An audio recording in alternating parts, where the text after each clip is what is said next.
Hello दोस्तों, आज हम एक्यूश्योर नॉन कॉन्टैक्ट थर्मामीटर का रिव्यू करेंगे। अगर आपको नहीं पता तो नॉन कॉन्टैक्ट का मैं आपको बता दूं। ये थर्मामीटर डिजिटल थर्मामीटर होते हैं जिसमें शिशु की बॉडी के साथ या जिसका भी आपको टेम्परेचर लेना है उसकी बॉडी के साथ इनको कॉन्टैक्ट में नहीं लाया जाता और फॉरहेड पे यानी कि माथे पे रख के टेम्परेचर लिया जाता है। तो चलिए इस थर्मामीटर का रिव्यू स्टार्ट करते हैं। सबसे पहले इसकी पैकिंग के बारे में बताऊं तो पैकिंग बहुत ही अच्छे तरीके से इसकी की जाती है। और ये थर्मामीटर जब आप अनपैक करते हैं तो आपको इसमें 3 चीज़ें मिलती हैं। एक थर्मामीटर आपको मिलेगा डिजिटल, एक इसमें मैनुअल मिलेगा और एक इसकी 2 बैटरीज जो इसमें AAA नंबर के 2 सेल पड़ते हैं वो आपको मिलेंगे। तो इसके फीचर्स के बारे में मैं आपको थोड़ा सा बता दूं। ये बहुत ही कॉम्पैक्ट सा थर्मामीटर है जिसका वेट भी कुछ ज़्यादा नहीं है। बहुत ही हल्के वज़न का ये थर्मामीटर है।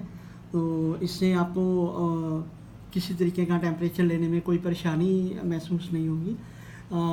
यहाँ पे मैं आपको दिखाना चाहूँगा, ये इसका टेम्परेचर पॉइंट है जहाँ से आप टेम्परेचर को लिया जाता है।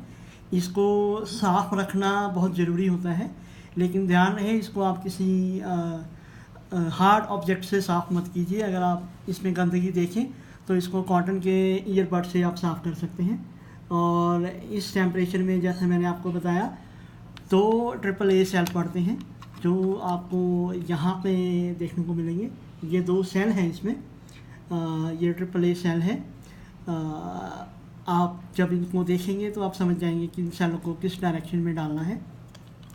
उसके अलावा इस थर्मामीटर की जो एक खासियत है, ये रूम टेम्परेचर और बॉडी टेम्परेचर दोनों के लिए बनाया गया है। अगर आपको कमरे का तापमान लेना है तो आपको इस नॉब को नीचे को पुश करना पड़ेगा। अगर आप बॉडी का टेम्परेचर ले रहे हैं तो इसको आप ऊपर की ओर पुश करेंगे। इसके अलावा इसका LCD डिस्प्ले, इसके बारे में हम अब बात करते हैं। तो इसमें 2 बटन दिए गए हैं, एक ये पावर का बटन है और एक ये स्कैन का बटन है। इन दोनों बटन के अपने अपने फीचर्स हैं। इन फीचर्स के बारे में अब मैं आपको बताता हूँ। तो चलिए इस थर्मामीटर को पहले हम ऑन करते हैं। ऑन करने के लिए आपको इसको हल्का सा प्रेस करना है। तो जैसे ही ये ऑन होता है आप देखेंगे इसमें ग्रीन लाइट जलती है। ये इसका एक और बहुत ही वंडरफुल फीचर है।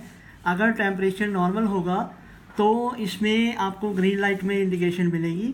अगर टेम्परेचर हाई होता है या ज़रूरत से बहुत नीचे होता है, लो टेम्परेचर होता है, तो इसका जो LCD डिस्प्ले है वो लाल रंग में आपको इंडिकेशन देगा।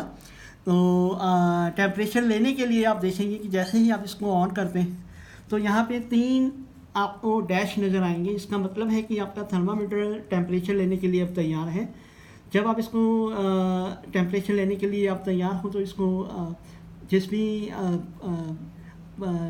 पेशेंट का आपको टेम्परेचर लेना है उसके माथे पे इसको, माथे के पास इसको लेके जाएं और स्कैन बटन को पुश कीजिए। आप देखेंगे इसको 2 से 3 सेकंड आप पुश करेंगे तो टेम्परेचर कैलकुलेट हो जाएगा। ये देखिए, ये अब नॉर्मल टेम्परेचर है और ये ग्रीन में इंडिकेशन इसने दिया है। तो इस हिसाब से इसका टेम्परेचर आप देख सकते हैं कि जो आपने टेम्परेचर लिया है वो नॉर्मल है, कि पेशेंट को किसी किस्म की कोई प्रॉब्लम नहीं है। अब मैं आपको दिखाता हूँ कि अगर टेम्परेचर हाई होगा तो ये किस तरह से इंडिकेट करेगा। फिर से आपको एक बार स्कैन बटन पुश करना है। तो अब आपको दिखाता हूँ, ये मैंने थोड़ा सा गर्म पानी रखा हुआ है ताकि आपको बता सकूं कि अगर टेम्परेचर हाई होगा तो किस तरह से अपेयर होगा। आप देख सकते हैं कि इसने अभी अभी लाल रंग में मुझे टेम्परेचर शो करा है। देखिए, मैं आपके लिए दोबारा टेम्परेचर ले लेता हूँ। ये देखिए, तो इसी प्रकार से अगर पेशेंट को नॉर्मल टेम्परेचर से ज़्यादा टेम्परेचर होगा तो ये रेड कलर में इंडिकेशन देगा। तो अब हम इसके अगले फीचर की बात करते हैं जो कि है मेमोरी। इसमें आप 30 तक टेम्परेचर को स्टोर कर सकते हैं। कई बार देखा जाता है कि अगर बच्चा बहुत बीमार होता है कि डॉक्टर हमें हर घंटे तापमान को रिकॉर्ड करने के लिए बोलते हैं। अब ऐसी सिचुएशन में अगर आप पारे वाला थर्मामीटर यूज़ करेंगे तो आपको हर घंटे का तापमान लिखना पड़ेगा, जिसमें गलती होने के पूरे चांसेस होते हैं। इस टेम्परेचर में ऐसा नहीं है। इसमें आप जैसे भी टेम्परेचर लेते जाएंगे वो ऑटोमेटिकली इसकी इनबिल्ट मेमोरी में स्टोर होता जाएगा और इसमें आप 30 तक तापमान स्टोर कर सकते हैं। अब लास्ट टेम्परेचर को देखने के लिए आपको इसको पहले पावर ऑफ कर देना है और स्कैन बटन को हल्के से पुश करना है। जैसे ही आप इसको स्कैन बटन पुश करते हैं तो ये देखिए साइड में आपको M फ्लैश होता हुआ नज़र आएगा, अगर आप देख पा रहे हैं तो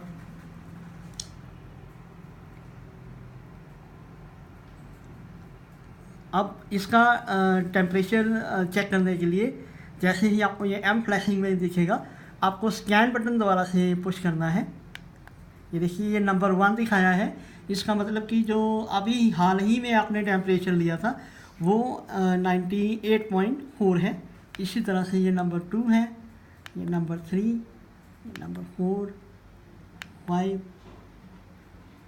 6, 7, इसी तरह से ये 30 तक चलते जाएंगे। तो ये है इसके 30 तक ये टेम्परेचर जो आपने पिछले कुछ घंटों में या दिनों में रिकॉर्ड किए होंगे। अब हम बात करते हैं इसके फ़ारेनहाइट और सेल्सियस में चेंज करने की। बहुत से लोगों ने इस बात पे हमें काफ़ी सवाल किए थे कि इसको फ़ारेनहाइट और सेल्सियस में चेंज करने में काफ़ी परेशानी होती है। तो उस सिचुएशन के लिए मैं आपको बताना चाहूँगा कि आपको स्कैन बटन को पुश करके रखना है। इसको थोड़ा लंबे समय के लिए आपको पुश करना पड़ सकता है।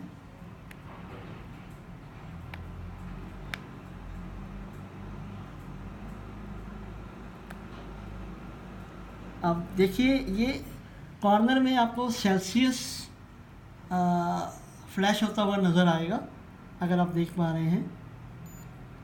मैं दोबारा करता हूँ, माफ़ कीजिएगा। अब देखिए ये सेल्सियस आपको फ्लैश होता हुआ नज़र आएगा। अगर आपको इसको फ़ारेनहाइट में चेंज करना है तो आपको स्कैन बटन ही एक बार ही दबाना है। ये देखिए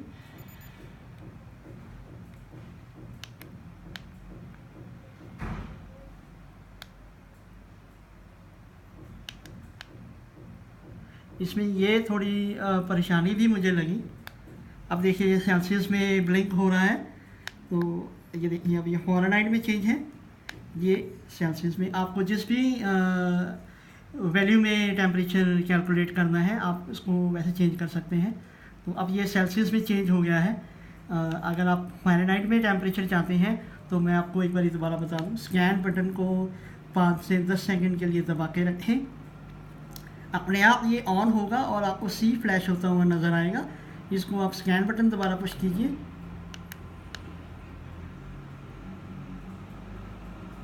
ये देखिए ये फ़ारेनहाइट में चेंज हो गया है। इसी तरीके से आप इस टेम्परेचर को जिस वैल्यू में चाहते हैं आप चेंज कर सकते हैं। तो ये एक बहुत ही बेहतरीन थर्मामीटर है। हाँ, मैं ये कह सकता हूँ कि इसमें रीडिंग आपको 1-2% शायद एक्यूरेसी ना लगे, क्योंकि ये एग्जैक्टली बॉडी के साथ कांटेक्ट में नहीं आता है। लेकिन अगर हम इन्फेक्शंस की बात करें, क्योंकि अक्सर देखा जाता है कि डॉक्टर जो थर्मामीटर पारे वाले यूज़ करते हैं तो वो कई लोगों के लिए यूज़ किए जाते हैं। तो अगर आप घर में टेम्परेचर लेना चाहते हैं तो पारे वाले थर्मामीटर की बजाय हम सुझाव देंगे कि आप ये नॉन कॉन्टैक्ट थर्मामीटर लें, जो कि बहुत ही बेहतरीन है। और ये इससे आप किसी का भी टेम्परेचर ले सकते हैं, चाहे वो एक छोटा बच्चा है या कोई एल्डर है। तो अगर आपको मेरा ये रिव्यू पसंद आया हो तो आप प्लीज़ हमारे चैनल को सब्सक्राइब और इस रिव्यू को शेयर करें। अगर आपका कोई क्वेश्चन हो तो आप हमें कमेंट करें। इसके अलावा इस पूरे रिव्यू को पढ़ने के लिए आप हमारी साइट www.momcuddle.com पे जा सकते हैं। रिव्यू देखने के लिए आपका बहुत बहुत धन्यवाद।